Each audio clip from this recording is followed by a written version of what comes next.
ESPN's Adam Schefter dropped some trade buzz and some trade candidates just in the last few days here with the NFL trade deadline 3 weeks away.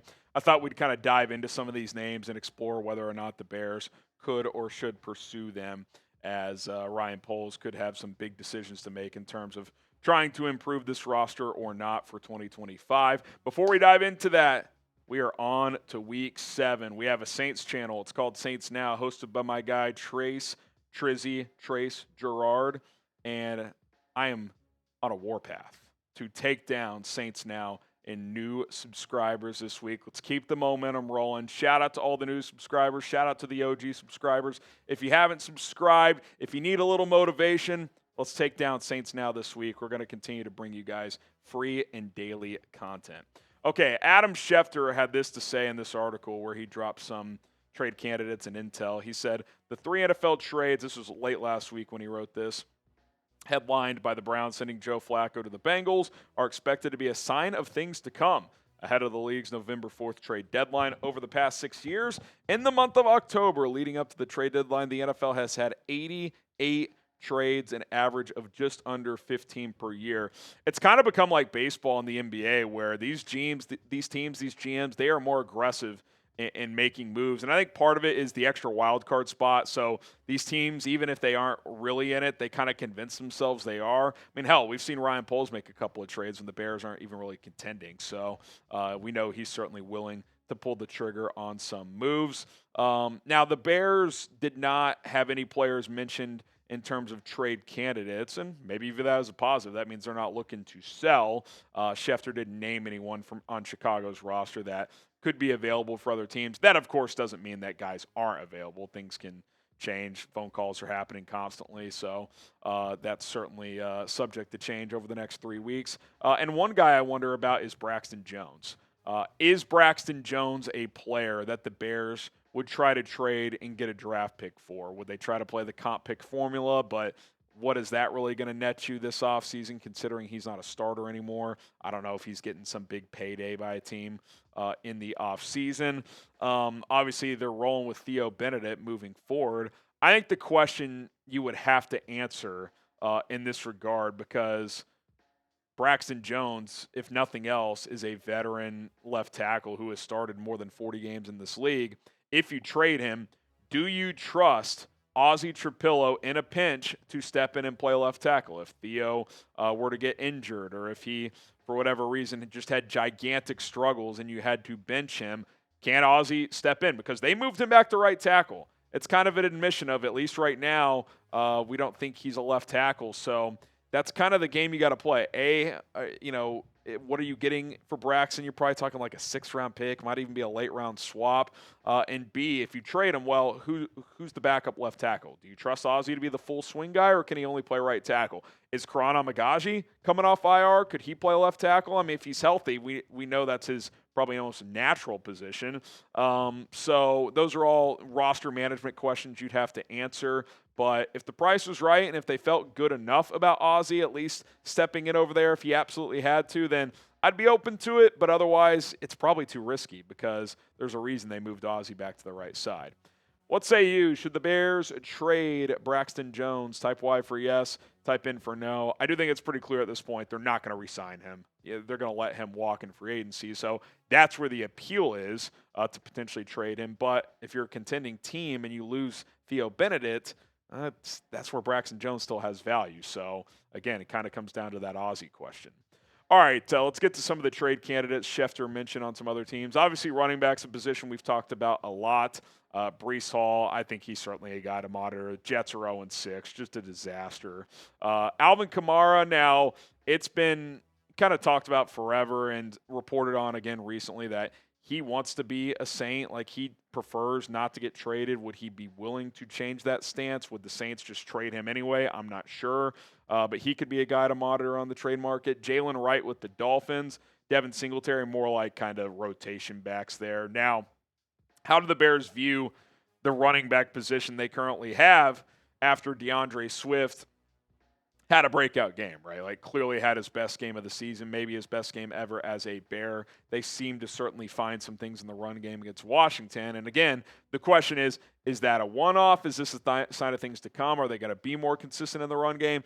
I'll say this. I'm giving this a few more weeks. You got 3 games until the trade deadline is here.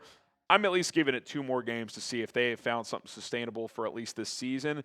If it goes back, kind of reverts back to the mean over the next few weeks, okay, we can revisit trying to trade for a running back. But if they're at least league average running the football, I don't know if you force the issue at the deadline to trade for a running back. If it gets back to being ugly, okay, maybe I'm revisiting Breece Hall. But they were so successful on the ground against Washington. You got to see this play out a little bit more. Kyle Monungai got into the mix. Even Roschon Johnson had a carry. So let's see how the next couple games go.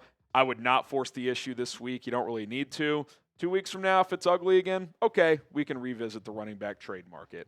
Okay, today's show is sponsored by PrizePicks. We will explore some more trade targets here in a second, but got to tell you about PrizePicks. You and I make decisions every day, but on PrizePicks, being right can get you paid. Don't miss any of the excitement this season on PrizePicks, where it's good to be right. I've been right a lot this season, not this past weekend, but we're getting back on the saddle with some more PrizePicks lineups, as I love playing daily fantasy with PrizePicks. The way it works is simple. You pick more or less on player stat projections on 2 to 6 player lineups, and you're good to go. If you hit, you win money, sometimes up to 2,000 times your lineup. That's right. With PrizePicks, you can turn $10 into 20,000.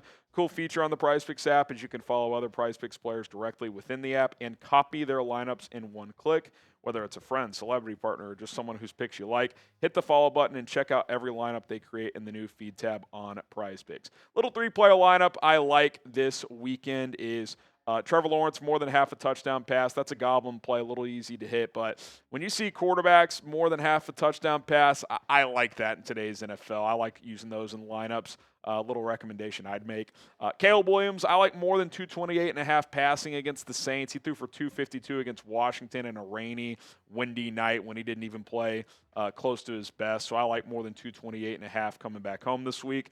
And then Cam Scatterbo, demon play. Those are tougher to hit. Half a touchdown. They throw the ball to him sometimes. They get inside the 10. They're going to run him and try to score touchdowns that way. So I certainly like that. $20 lineup to win $80. Download the PrizePicks app today. Use our code CLNS to get $50 in lineups after you play your first $5 lineup. That is code CLNS to get $50 in lineups after you play your first $5 lineup. PrizePicks. It is good to be right.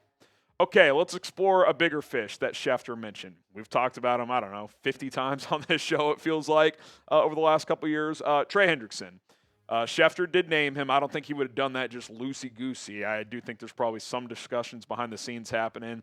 I don't think since he's going to do it like now, that would be right at the deadline. I think trading for Joe Flacco, who actually played decent against the Packers, they're going to try to salvage this season, but they're 2-4. If they're like 3-5 at the deadline or 3-6, do you pivot off Hendrickson, who they did not extend? They just gave him more money this year. I think that's certainly possible. Now, he did get dinged up in that Packers game, but Ian Rappaport said that he's day-to-day with a back injury after a good result on the MRI. Could even play Thursday night. So sounds like he's going to be fine, which means, as long as he doesn't have a major injury, he's someone to monitor at the trade deadline. Having another good year, 23 pressures, grading out really well. His pressure rate's been there, 4 sacks in just 5.5 games. He didn't play the second half last week, so maybe not on pace to have 17.5 sacks again, but probably 12 or 13 if he continues to have a good season. Now, for the Bears, it's important to note that if they were going to trade for Trey Hendrickson, they would have to move some money around. They have about $10 million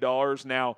If that trade happened right at the deadline, technically by then they could squeeze him in because his $16 million that you'd have to take on your cap, it's prorated over the 17-game schedule. So it goes down by the week, but you'd have like $1 million or $2 million left. You need more money than that to get through the end of the season. If you have to sign another guy due to an injury, you have to pay your practice squad. You need to operate with $4 or $5 million.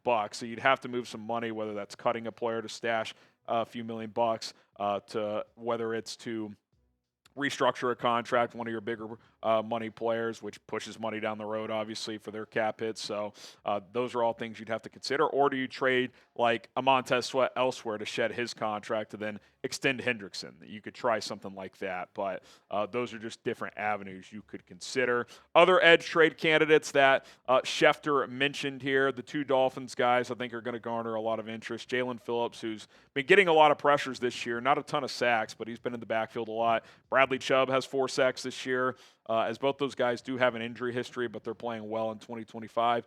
Cam Jordan, Dennis Allen connection was mentioned in the article. I mean, just kind of as a older rental, does he want to leave New Orleans? He's been there forever. I don't know, but maybe he'd be willing to reunite with Dennis Allen, especially if the Bears are contending to be a playoff team, which clearly the Saints are not.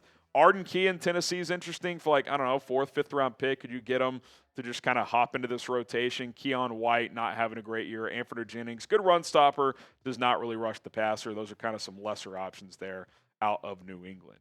Now, what is the Bears' biggest positional need? If you're looking at one position, what would you be looking to target if you were Ryan Poles? Let us know in the comments section. A couple defensive tackles mentioned as well for Schefty. Shelby Harris. Dre'Mont Jones is kind of an edge defensive tackle hybrid. In this system, probably play more edge, so that's worthy of mentioning as well. I don't know if Dre'Mont's a scheme fit, but he's in there. Shelby Harris, nice player, but does he really elevate your defensive tackle room? You kind of have just like a pretty decent rotation, even if none of the guys are great. They're all at least decent, and Shamar Turner's a rookie, so, do you want to take snaps from him as a rotation guy? I don't know if that makes sense. And Grady Jarrett, he's banged up. If this was a serious injury, if we found out he was going to miss extended period, I'd be interested in Shelby Harris because you could bring him in. He could help fill that void with Grady Jarrett. They've had to elevate Jonathan Ford the last few weeks, so he'd certainly be an upgrade over that. So keep an eye on that, but if they haven't put him on short-term IR yet, I think they probably think he's going to be back pretty soon. Now, Schefter didn't mention this guy, but Jeffery Simmons has been mentioned in trade rumors over the last few weeks and really over the last couple of years. You wonder with the coaching change there, would they consider trading him and kind of embrace more draft assets going into the offseason? And I do think this was an interesting comment made by Jeffery Simmons after the Titans lost to the Raiders and the day before Brian Callahan got fired. He said, in terms of the disappointment of the loss, he said, "It started at practice. Just being honest, this was probably one of our worst weeks of practice. Came out flat Thursday. Sometimes things carry over. In this week, you got to prove, or in this league, that was a typo by me, you got to prove it and bring it every week. We didn't do that. Today was bad football." And I don't think it was a coincidence they fired Callahan the next day when your best player comes up and said, yeah, it was a horrible week of practice. But he's been awesome this year. He's played at an all-pro level. He's leading the NFL in pressures among interior defensive linemen. When he's locked in, he's a top 3, top 5 defensive tackle in football. Now, again, you've got some depth there, but there's no doubt he would be the best defensive tackle. And him and Dexter next to each other is pretty interesting. Could that also elevate Montez Sweat, who's coming off a good game against Washington? But again, kind of like Trey Hendrickson, what are you doing financially? How are you moving money around? Because you can't absorb his contract without freeing up some money. So, you'd have to, again, restructure a guy, trade a piece away, something like that. So that is worth mentioning. This isn't Madden. You have to fit all 53 players and the practice squad technically within the salary cap, and the Bears have about $10 million. I think to bring on Simmons, it's like $20 million. Prorated down by the week, I believe, but still, you don't have enough to do that right now. So you would have to move some money around, which you can. They could absolutely do it if they wanted to, but the question is whether or not they'd want to restructure a player to move back his cap hits further down the road, which there's obviously some risk in that as well. Okay, pick a blockbuster trade target. Type TH for Trey Hendrickson, JS for Jeffery Simmons. Who would you rather have? I think edge is probably a bigger need. Simmons probably a more impactful player, though, especially moving forward a couple years younger. So kind of an interesting call there. You guys let me know who you would rather have. All right, that's going to do it for Chicago Bears now. Don't forget to subscribe to the channel. Trade season is here, so we will continue to monitor all the trade rumors and buzz over the next few weeks. We'll have that covered for you guys. And, of course, what's happening with the team on a daily basis, injury updates, practice notes, game coverage. That's not going away either. So hit that subscribe button and bear down.